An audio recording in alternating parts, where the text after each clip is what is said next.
सेंग्रा सिख्ला जमा थालायनानै बिथांमोना गाज्रि खामानि मावदों। खुलुमबाय, बयखौबो गोसो गोथारै बरायग्रोनानै लानाय जाबाय आंनि गोसो गोरबोनिफ्राय। नैबे भिडिअआ जोबोद इम्पर्टेन्ट आरोना।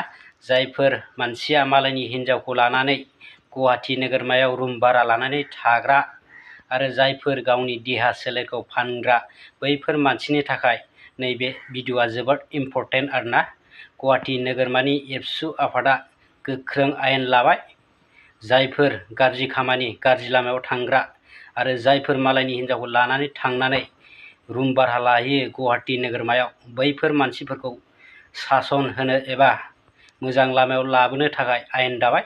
नोंथांमोना भिडिअखौ जोबजासिम नाय, बिनि उनाव कमेन्ट खालाम आरोना। आरो जायफोर चेनेलाव गोदान चेनेलखौ साबस्क्राइब खालामबानो जाबाय। हाबा मावफैदों बेयाव फैनानै बिदिनो सेंग्रा सिख्ला जमा थालायनानै बिथांमोना गाज्रि खामानि मावदों आरो लोगोसे बिदिनो बेयाव गावनि हौवाखौ गारनानै गावनि हिन्जावखौ गारनानै थाफैदों। स' बेफोरखौ संनो थाखाय जोङो संगलि भलन्टियार्स हगारसिगोन।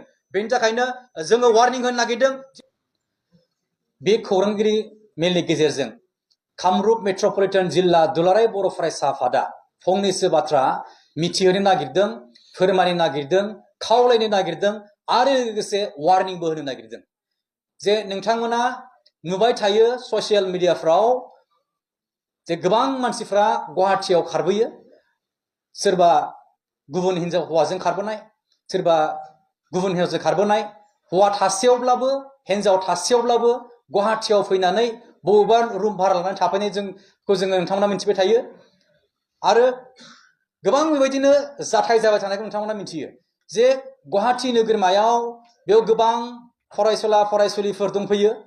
फरायसुला फरायसुलिफ्रा फरायगासिनो थायोब्लाबो बिनि गेजेरावनो बिथांमोना समाव गाज्रि लोगो मोननायनि जाहोनाव बिथांमोना लामा आन्दायनानै समाव गाज्रि खामानिफ्राव लोब्बा थायो। आरो नोंथांमोना मिथिखाबाय जे खायफा मावथावै खामानिफोरखौ मावनानै गुवाहाटि नोगोरमायाव फरायनो फैनानै बिथांमोना थैनानै थांनायखौ नोंथांमोना मिथिदों। माब्लाबा एक्सिडेन्ट जानानै थैनायखौ नोंथांमोना मिथिदों, माब्लाबा सुइसाइड जानाय मिथिदों। दा कामरुप मेट्रपलिटन जिल्ला दुलाराय बर' फरायसा आफादनिसिम एखमब्ला बा सानसेयावनो मोनबा गाहाम हौवा हिन्जाव खारलायनाय जों केसेसफोरखौ मोनो आरो लोगोसे माब्लाबा बिदिनो रेप केसफोरखौ जों मोनो आरो न'खराव हौवा हिन्जाव बुलायनायफोरखौ जों मोनबाय थायो। गोबां जिल्लानिफ्राय बांसिनानो बिटिआरनि जिल्लाफोरनिफ्राय जोंनिसिम कलफ्रा फैबाय थायो। दुलाराय बर' फरायसा आफादा बर' हारिखौ गेरेमसा खालामनो थाखाय नाजाबोगासिनो दङ, नाजालांबाय थायो आरो नाजालांबाय थागोन।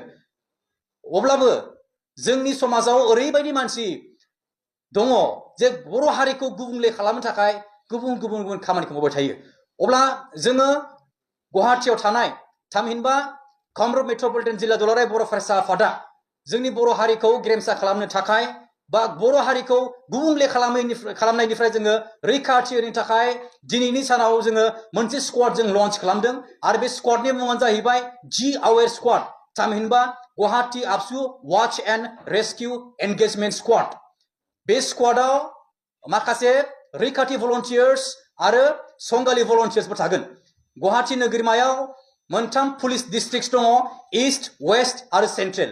बे गासै मोनथाम पुलिस डिस्ट्रिक्टआवबो जोङो रैखाथि भलन्टियार्सफोरखौ दोनगोन, जायफोरनि खामानिया जागोन जे बहाबा सोरजोंबा बुजानाय बा बहाबा सोरजोंबा थगायजानाय बा बहाबा खामानि मावनो थाफैदों, लेबार खामानि मावनो थाफैदों, नाथाय मालिकनिफ्राय दरमाहाखौ मोनाखै, सालारिखौ मोनाखै। स' बेफोर खामानिखौ मावनो थाखाय आरो बेजों लोगोसे सोरजोंबा थगायजानाय बा सोरजोंबा लांखार जानाय बा हिउमेन ट्राफिकिंफ्राव सोरबा हिउमेन ट्राफिकिंनि भिक्टिम जानाय, स' बिथांमोनखौ जों रैखाथि होनो थाखाय जोङो बे मोनथाम पुलिस डिस्ट्रिक्टआव जोङो रैखाथि भलन्टियार्स दोनगोन। आरो बेजों लोगोसे देरसिन बाथ्रायानो जाहैबाय जोङो गुवाहाटि नोगोरमायाव खना खना जोङो संगालिफोर दोनसिगोन आरो बिथांमोनखौ जोङो बुंगोन संगालि भलन्टियार्स। आरो संगालि भलन्टियार्सफ्रा जोंनिया जागोन सोरबा मैगं फानग्रा, सोरबा थेला नारग्रा, सोरबा गारि सालायग्रा, सोरबा फरायसा बा सोरबा गेदेमा, सोरबा अफिसार्सआनो जा, गोबां जोङो संगालिफोर दोननो नागिरदों। गुवाहाटिनि खना खना जायगाफ्राव जोङो संगालि भलन्टियार्स दोनगोन, जायफोरनि खामानिया जागोन जे बर' मानसिफ्रा गुबुन जिल्लानिफ्राय गुवाहाटि नोगोरमायाव फैनानै जे बेयाव गाज्रि खामानि मावफैदों, हाबा मावफैदों, बेयाव फैनानै बिदिनो सेंग्रा सिख्ला जमा थालायनानै बिथांमोना गाज्रि खामानि मावदों आरो लोगोसे बिदिनो बेयाव गावनि हौवाखौ गारनानै गावनि हिन्जावखौ गारनानै थाफैदों स' बेफोरखौ संनो थाखाय जोङो सं डेलिभारेन्स हगारसिगोन बेनि थाखायनो जोङो वार्निं होनो नागिरदों जे aware AWARE ABSU watch and rescue engagement squad जों बेखौ दिनै लन्च खालामदों बेनि थाखायनो खावलायदों जे जोंनि हारिखौ गेरेमसा खालामनायाव नोंथांमोनखौ बयखौ बाहागो लानो थाखाय जे नोंथांमोना गुवाहाटियाव फैनानै जोंनि हारियाव दाग होफैया होननानै जोङो बेखौनो खावलायदों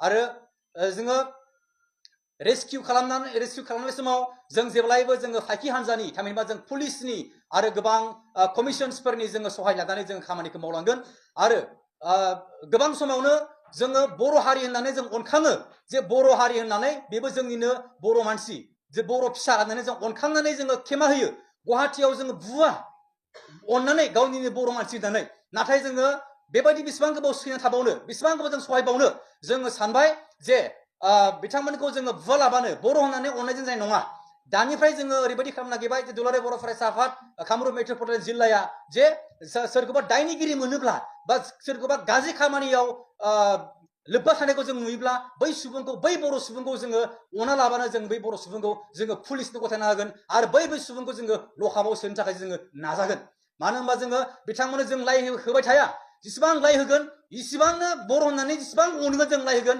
इसिबांनो बिथांमोना गाज्रि खामानि मावगोन बेनि थाखायनो जोंनि दानि थांखिया जाहैबाय थिरांथाया बेनो जाबाय जे बै गाज्रि खामानि मावग्राफोरखौ एन्टि ससियेल एलिमेन्टस बा एन्टि ससियेल खामानि मावग्राफोरखौ जों लकाबाव सोनाय दा जाबाय दे लकाबाव सोनाय आरोना सोरहाबा बुंबावगोन